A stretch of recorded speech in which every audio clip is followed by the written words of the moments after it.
बिहार में बीजेपी ने पहली लिस्ट जारी कर दी है। पहली लिस्ट में 43 उम्मीदवारों को टिकट दिया गया है। हालांकि उपेंद्र कुशवाहा की पार्टी लिस्ट जारी होने से नाराज हो गई है। उधर पासवान को उनके एक सांसद ने झटका दे दिया है। देखिए बिहार का दंगल।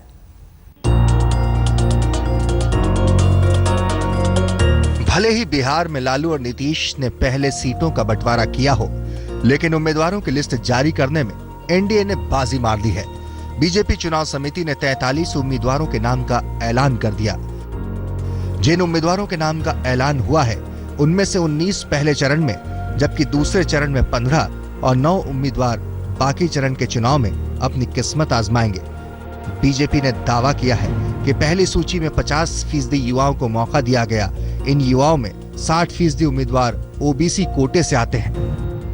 प्रथम चरण के चुनाव में जिन सीटों का तय हुआ है वो 19 सीटों पर चुनाव समिति ने अपनी मुहर लगाई है। द्वितीय चरण में 15 सीटें हैं जिस पर चुनाव समिति ने अपनी मुहर लगाई है। अन्य चरणों में 9 सीट हैं जिन पर चुनाव समिति ने मुहर लगाई है।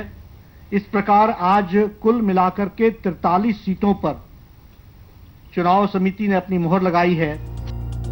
243 सदस्यों वाली बिहार विधानसभा का चुनाव 12 अक्टूबर से 5 नवंबर के बीच होगा। पहली सूची में 26 पार्टी विधायकों का नाम शामिल है। बिहार चुनाव में बीजेपी के उम्मीदवारों की पहली सूची से ये तो साफ हो गया कि बिहार में नीतीश और लालू की काट के लिए पार्टी उन्हीं के हथियार का इस्तेमाल करेगी, यानी दलितों और पिछड़ों पर खासा जोर रहेगा और जातिवाद को प्राथमिकता दी जाएगी।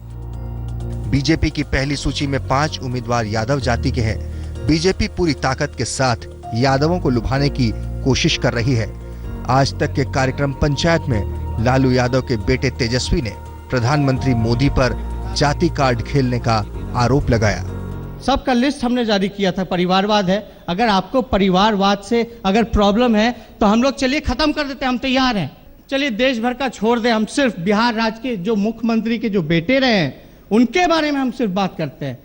कीर्ति झा आजाद, भगवत झा आजाद के बेटे, नीतीश मिश्रा आपके जगन्नाथ मिश्रा के बेटे, इन लोगों ने क्यों नहीं इस सवाल को झेलने का काम किया? पहले सिर्फ हमारे परिवार को आप क्यों ब्लेम करने का काम करते हैं? क्योंकि हम पिछड़ा परिवार से आते हैं।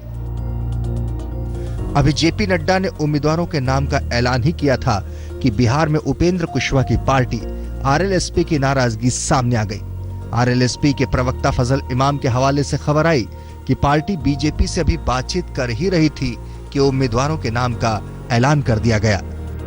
फजल इमाम ने ऐतराज जताते हुए कहा है कि जब सीटों के तालमेल पर बात चल रही थी तो बीजेपी का सूची जारी करना गठबंधन धर्म के लिए ठीक नहीं है। बात है, देखिए आगे आगे क्या क्या होता है। रीमा पराशर के साथ आज तक ब्यूरो।